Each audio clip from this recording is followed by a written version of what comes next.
Imagine you've built a weather station on ESP32.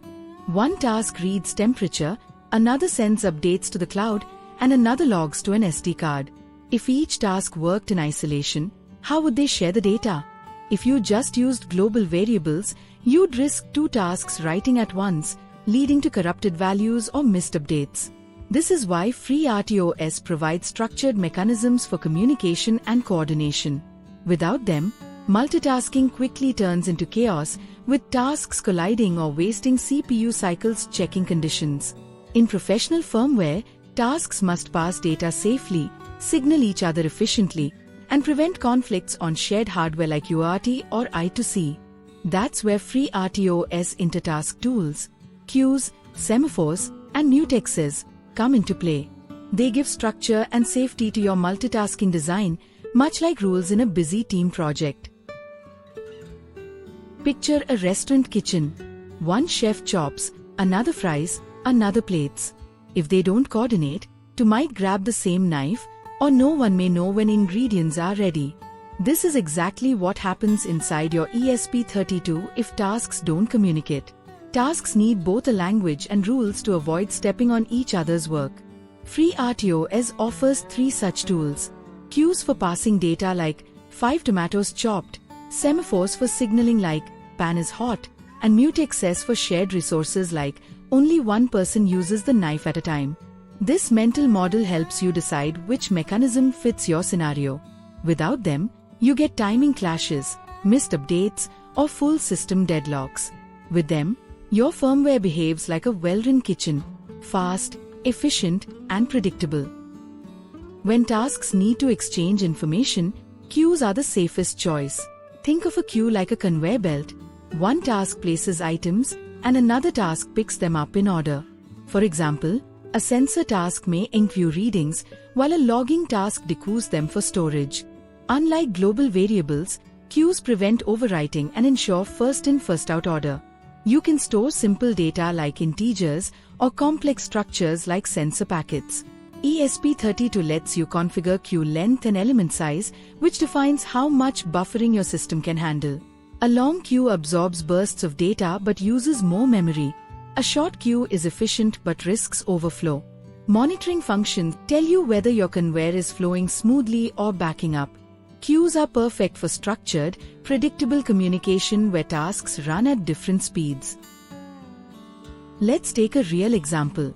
In a greenhouse controller, a task reads temperature every second, while another task publishes MQTT updates every 10 seconds.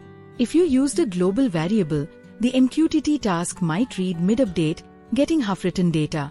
With a queue, the sensor task enqueues readings continuously, while the MQTT task dequeues the latest available value whenever it's ready to send. Even if MQTT stalls for a few seconds, the queue buffers data until it catches up. This separation ensures timing mismatches don't cause errors. In practice, queues decouple producer and consumer tasks, so each can run at its own rhythm without interfering. This is especially valuable in IoT systems where network tasks may block or delay, but sensor tasks must stay consistent. By adopting queues early, you avoid hard-to-debug synchronization issues in production. Semaphores are the tool for signaling events between tasks. Imagine a button interrupt routine that needs to wake a task. Without semaphores, the task might waste CPU by pausing in a loop. With a binary semaphore, the ISR gives the semaphore when pressed, and the waiting task takes it to proceed.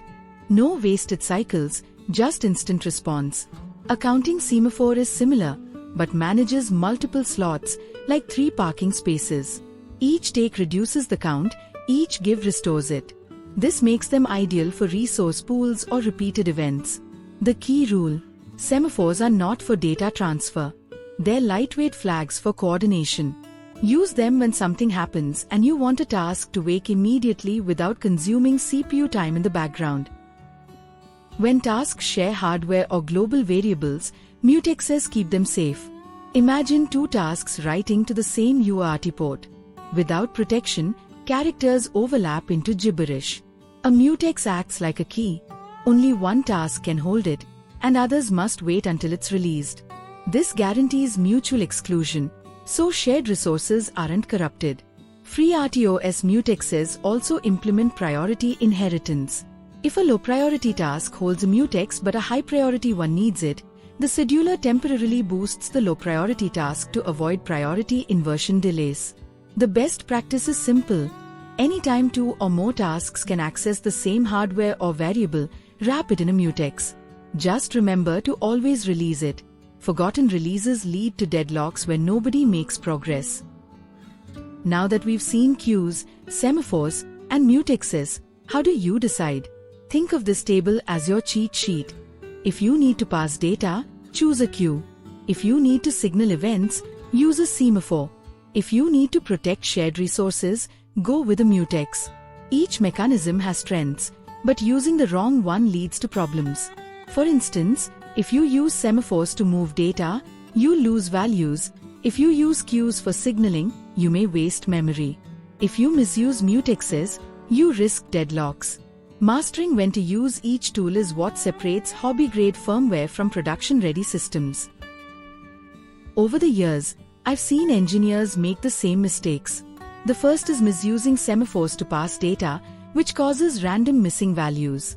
The second is over-allocating queues, wasting RAM when a smaller buffer would do. The third is forgetting to release a mutex, which causes deadlocks. Another pitfall is ignoring priority inheritance, which can freeze high-priority tasks unexpectedly. Finally, beginners often rely only on global variables, bypassing FreeRTOS tools entirely. This works in trivial projects but collapses under load. The fix is discipline. Always ask whether you're moving data, signaling an event, or protecting a resource. Then pick the correct tool and manage it responsibly. Following this simple rule avoids 90% of FreeRTOS communication bugs. Designing robust communication in FreeRTOS is more art than science. First, keep tasks lean. Only create tasks that truly need independence.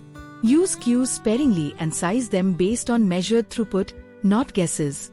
For signaling, prefer semaphores over polling loops to save CPU. Always protect shared peripherals with mutexes, but keep mutex hold times short to avoid blocking others. Regularly monitor queue fill levels and task stack usage during testing.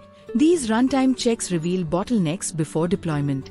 Finally, document your design choices. When debugging months later, knowing why you used a queue instead of a semaphore will save hours.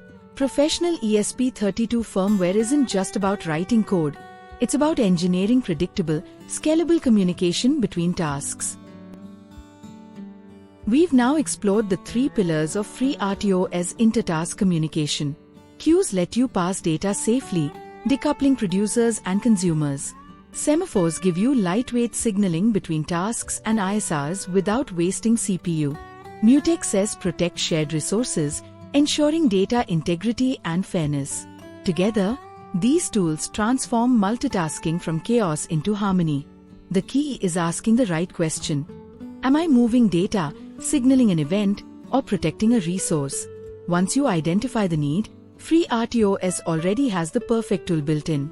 With these mechanisms, your ESP32 projects will scale from blinking LEDs to full IoT systems with sensors, networks, and actuators running smoothly together.